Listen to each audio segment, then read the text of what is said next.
welcome back to Beauty Bee. So, today's video, we're going to be talking about somewhat recent releases. I like to do these videos about monthly. I think I did the last one on the 20th or so of July, and somehow it is already the 14th of August as I'm filming this. So I guess also let that be your reminder that if something really amazing or really stupid came out Monday before I posted this, I didn't see it, so it's not in this video. Maybe look to the next one. I do these videos monthly because I don't think it's positive that there is enough makeup coming out all the time to fill a half-hour, hour and a half long video sometimes just about new releases. So I compile over the course of a month a list of around 12, I think there are only 11 this time, releases that I think are interesting. Now, interesting in my Midwestern world can range from, wow, that's interesting, meaning I love this, maybe I kind of want it, to, oh, that's interesting, because I think it's garbage, or I just don't understand who this would appeal to. Well, shall we get into it? I think let's start with the good. The first item I want to talk about are the new Juvia's Place 6-pan palettes. Let me scoot over a little bit so I can put up pictures. Oh my goodness, these are so cute. The taupes and the mauves, were I not on a no-buy, I would be seriously considering purchasing. They're just beautiful little palettes. I wish that the pan sizes were a bit smaller, which is what I wish for pretty much all Juvia's Place palettes. But I could see myself using the taupes and the mauves a lot. I think those would be good additions to my collection. I think the pinks is a cute palette as well. I do think they've done a really good job of pulling together monochromatic but pretty interesting color stories. I just know that I wouldn't get as much use out of it personally. Good product number 2, the new Anastasia Beverly Hills lip stains. These are $18 each. I don't remember if I mentioned the price of the Juvia's Place palettes, but those are $14 a pop, and I believe there's some sort of bundle where you can get a little bit of a discount on them. I don't think that the $18 for the Anastasia lip products is a great deal, but I don't think it's out of the realm of what I would expect an ABH lip product to cost. And I'm actually surprised that more brands aren't coming out with these lip stains. I mean, we are looking at a future where we're going to be wearing masks a lot for the next, I don't even know how many months. My bet's on 7. Leave yours in the comments and we can come back when COVID's over and figure out who was right. But yeah, I mean, this seems like a perfect match. You want something that you can wear under your mask, not make a mess of your mask, but still look good when you take the mask off? Perfect. Also, I think that ABH did a really nice job of choosing the colors for this. There's a red and like a white person nude, which I feel are kind of standard shades. But then they've also come out in this really limited range of just 6 colors with 2 sort of cool-toned, interesting, sort of nudish colors. I could actually really see myself using that mauve E1. And 2 really bright shades, both a bright pink and a bright purple. And I think that's a lot more interesting shade range than I would have pictured if you told me that a lip stain line was coming out with 6 colors. So it'd been like, oh, you mean 2 pinks, 2 nudes, and 2 reds? Groundbreaking. But yeah, I don't want to purchase one of these myself, but I think these are a really good release, and I'm kind of surprised we're not seeing more similar things coming out. Now, I know that this is just my love of pink, but this Bite Millennial Pink lip set, oh my goodness, this is so cute. If I was not on a low buy, again, these might be coming home with me. They're $39 for 4 mini lipsticks. I do kind of wonder if this is just an super early holiday release. I know that in the past, Bite has put out these sets of 4 lip crayons, though usually they're more varied colors than just 4 shades of pink, and a case, which is very similar to what this selection looks like. But I suspect there will be like a true holiday release coming. Probably late September, maybe October. Though, again, COVID's changing things, so I don't know when companies would usually manufacture their September, October releases.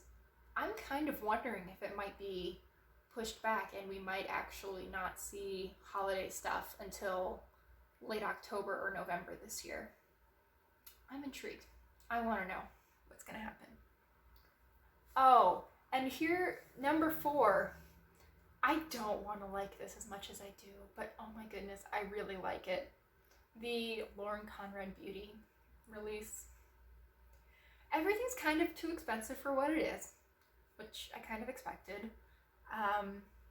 Everything's really basic because it's Lauren Conrad, but I like it so much. So maybe I'm just really basic too. It's sort of statement-y lips, eyeliner, cream blush. I think that's adorable. I kind of want it. I'm not gonna buy it because everything is $20, I think. Maybe there's one item that's a little bit more, but it's too much for what it is. All right, so now that I've rambled about Lauren Conrad's clothing line, let's talk about some of the releases that are inoffensive. They just have some features that I think are interesting and worth talking about. First, another super basic, basically no makeup release, Morphe 2. Now, I think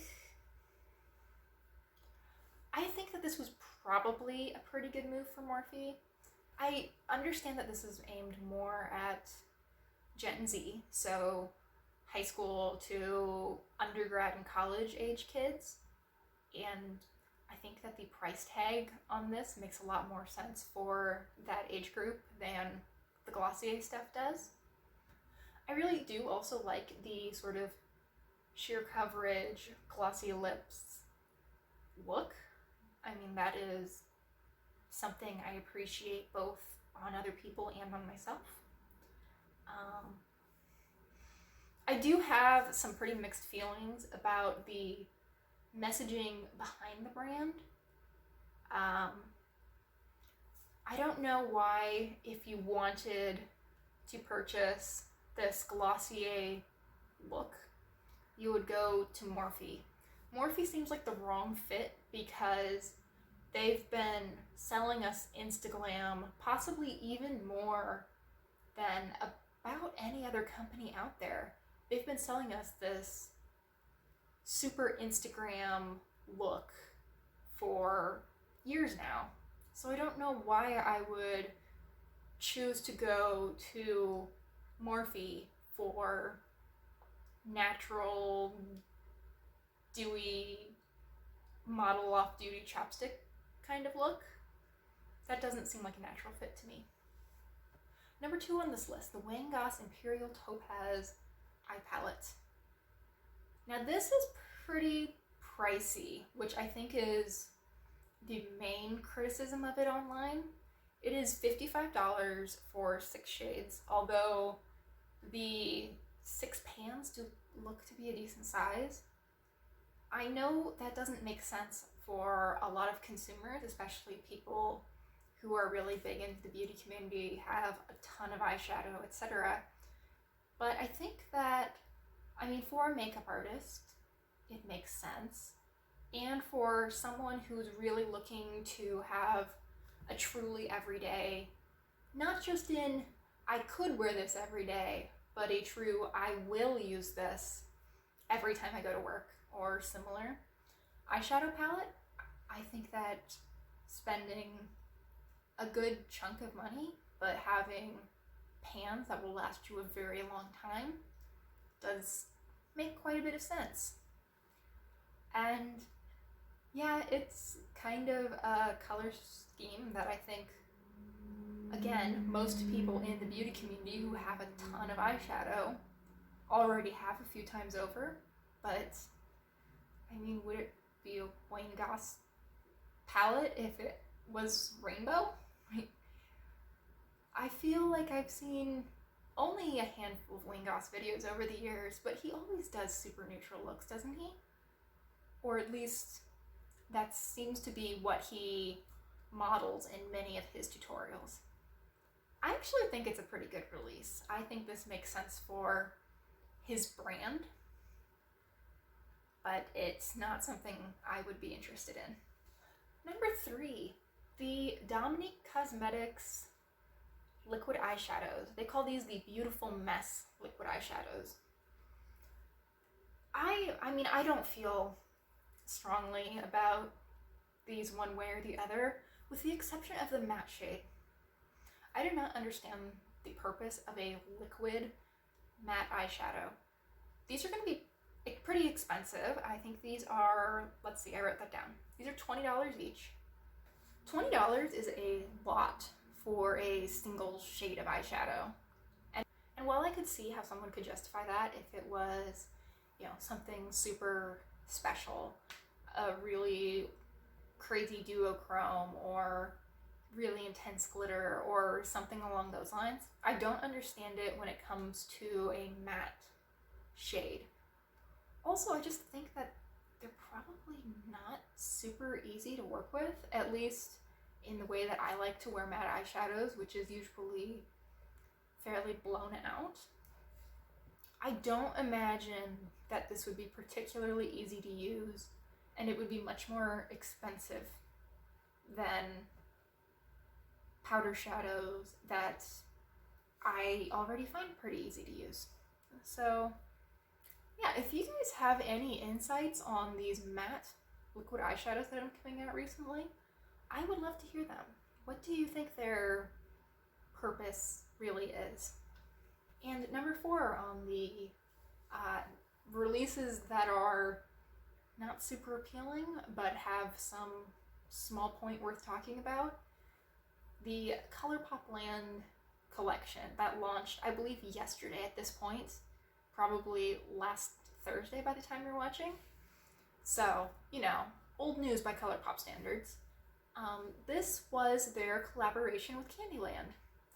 And while that theme doesn't really appeal to me personally, I like cutesy packaging, but that's a little too far on the cutesy side. I am really interested in just one of the products, the Peppermint Frost Glowy Lip Balm.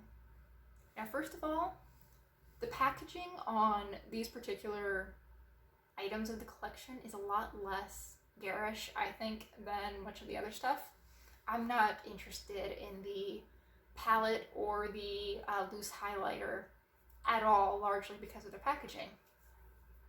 This is a little bit more understated. It's sort of a rose gold, somewhat longer, skinnier tube than most of the ColourPop like Luxe lipsticks would come in. And it has little white candy canes on it. Very cute. But what really interests me is the fact that this particular shade is called Peppermint Frost. Now, Peppermint was probably one of my 2 favorite ColourPop lippy sticks.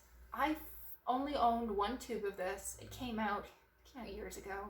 What would that have been? The winter of 2015 collection, probably? I mean, if we were talking about last week being old news for ColourPop. This is like eons ago in ColourPop world. But oh my goodness, this was such a beautiful shade. It was a really easy to wear, slightly cool toned nudie pink on me. And I think I used this tube within like 2 months. I wore it practically every day, and this looks like it might be a pretty similar color. And if it is, which I don't know yet, but I will kind of be keeping an eye out at Tintalia over the next month or so, it might need to come home with me in November. That's just how it is. I will make my November beauty purchase a ColourPop order to get this lip balm. Okay, I'm proud of the beauty community this month because they've only come up with 3 products that I just don't understand. I don't think people should buy these. I don't usually go with normative statements on this channel, but I think all these are kind of dumb, and I don't understand why anyone would want them. Number 1, the Huda Beauty Nymph Highlighter. This is that absolutely giant pan of highlight that came out, what would have been probably mid to late July. And it was big, it was very pretty. And I don't know why anyone would want this. It's expensive, first of all. It is $55 American. So, who knows how expensive that's going to be anywhere outside the US, because I'm sure it's more. Also, big red flag, it's collectible by Huda Beauty's admission. So what does that mean? Probably that they're gonna try to pull like the same thing that like Fenty did with the gloss bombs and the Stunna lip paints, and put out a different shade just every once in a while to try to get people to have their like collector mode activate and buy every single one of them. Because if one pan of giant highlight that you're afraid to use to mess up the embossing wasn't enough, why don't you add like 2, 3, 4, 5 of them? That seems reasonable. It's so silly. And you don't even want to use these highlighters because the embossing is really pretty. I mean, it is the draw for this highlighter, I think. And once you use it to a significant degree, and I mean, hopefully you're using it because it's $55 and you can get some pretty decorations for a lot less money than that. Why? You don't want to be afraid to use your $55 highlighter. That's insane. Okay.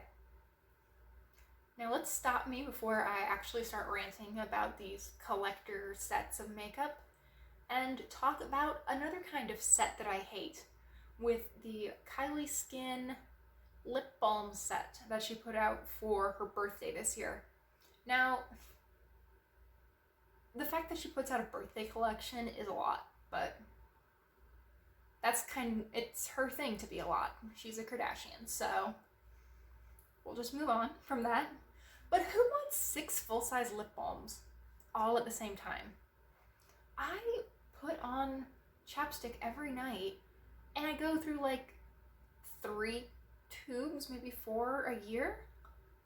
Why would I want to get 6 full-size lip balms? And these aren't inexpensive lip balms. They're $6 each in the set, so $36. And you can't get them individually. So you have to get 6 lip balms at a time if you want to get any of them? That just seems so silly, and you can't avoid flavors you don't like either. I don't understand who wants this release. I really don't.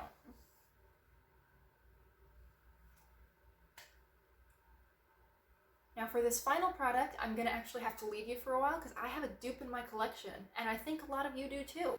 Now these ColourPop QT Dream Lover stamps, which how dare they besmirch the good name of Dream Lover, that's one of my favorite songs, are, I mean, kind of dumb, let's admit it. I know that it's a little bit of a trend for people to use the little stamps around their eyes, but again, dupe product. We've got a star.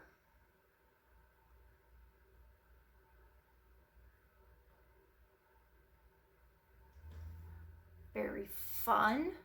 We've got a little crescent moon.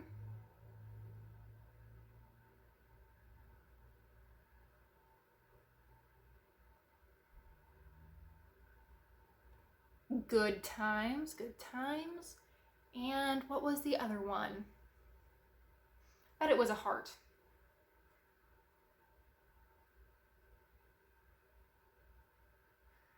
And you know what the best thing about this is? I didn't spend $8 a pop on these. I spent, well, actually nothing because this was a birthday gift. But what would this be? $12? For all three of them in a bundle set. And I have unlimited power as far as making my own one goes.